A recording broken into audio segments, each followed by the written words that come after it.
न्यायमूर्ति कहे जाने वाले जसवंत वर्मा, एक ऐसा नाम जो कि अनेक गुनहगारों को सजा सुनाया होगा, अनेक लोगों को उनकी बातों सुनने का अवसर मिलता है और तमाम लोग उनसे गौरवान्वित हुए होंगे। देश के सर्वोच्च न्यायालय और तमाम ऐसे ऐसे वहदों पे वो कार्यरत रहे हैं। उनके घरों में नोटों का बंडल जला अधजला पाया गया। इससे तमाम लोग, कुछ लोग कह रहे हैं कि भैया उनके घर में आग ही नहीं है, कुछ लोग कह रहे हैं सीबीआई जांच हो। ऐसा लग रहा है कि किसको सही कहा जाए और किसको गलत कहा जाए, ये काफी कहना कठिन हो जा रहा है। आखिर नोट जले हैं तो वो नोट देश की आर्थिक स्थिति सुधारने वाले थे, वो अति नुकसान है और एक शर्मनाक घटना है। चाहे जसवंत वर्मा का नोट जला हो या किसी और लोग इसमें करप्शन किए हो, इसमें सीबीआई और तमाम लोग की कोई जांच तो होना ही चाहिए। लेकिन जरा सोचिए कि हमारा देश 144 करोड़ से ज्यादा आबादी वाला देश होता गया और इस समय प्रथम पायदान पर जनसंख्या के माने में। देश में गरीबी, बेरोजगारी और भूखमरी का बोलबाला है दोस्तों, इसमें कहने में कोई गुरेज नहीं है। वैसे तो तमाम मंत्री विधायक हमारे देश को विकसित बना रहे हैं, विकासशील बना रहे हैं, विकास पुरुष बना रहे हैं, लेकिन जमीन पर उतर के आकर देखेंगे, संसद से बाहर निकल कर देखेंगे तो पता चल पाएगा कि आज भी हमारे देश में गरीबी, भूखमरी और बेरोजगारी चरम पर है। इस पे दो टूक बोलने में सांसद विधायक को शर्म आती, दुख होता है।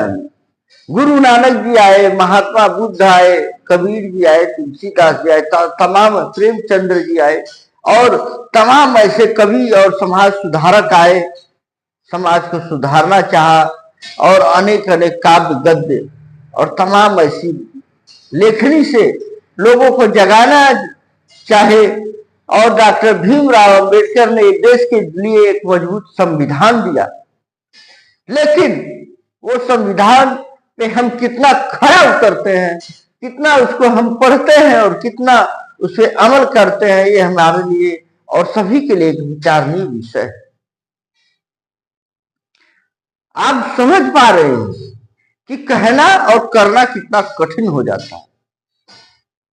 देश में आज भी झुग्गी झोपड़ी और गरीबों से अब गरीब में कराहता हुआ गरीब आपको दिख जाएगा यदि आप अपनी उस सोफे से हटकर देखेंगे, उस फॉर्च्यूनर और बड़ी बड़ी एसी गाड़ी से बाहर निकल कर देखेंगे तो आपको नजर में आ जाएगा। वैसे तो कोई चाहे सपा हो या बसपा हो, भाजपा हो, तमाम लोग हैं। गरीबी में रोटी सेकने के लिए सभी लोग तैयार हो जाते हैं, वोट के लिए कुछ भी करने के लिए तैयार हो जाते हैं। आगे 2027 का चुनाव, तमाम प्रलोभन आएंगे, तमाम सारी बातें आएंगी और तमाम लोगों को सुविधाएं दी जाएगी, लेकिन सभी लोगों को 5 किलो अनाज भी दिया जाता है। तो क्या 5 किलो अनाज को रोककर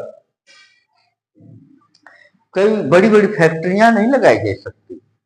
क्या कोई कंपनी नहीं लगाई जा सकती? हमें रोटी नहीं, रोजगार चाहिए।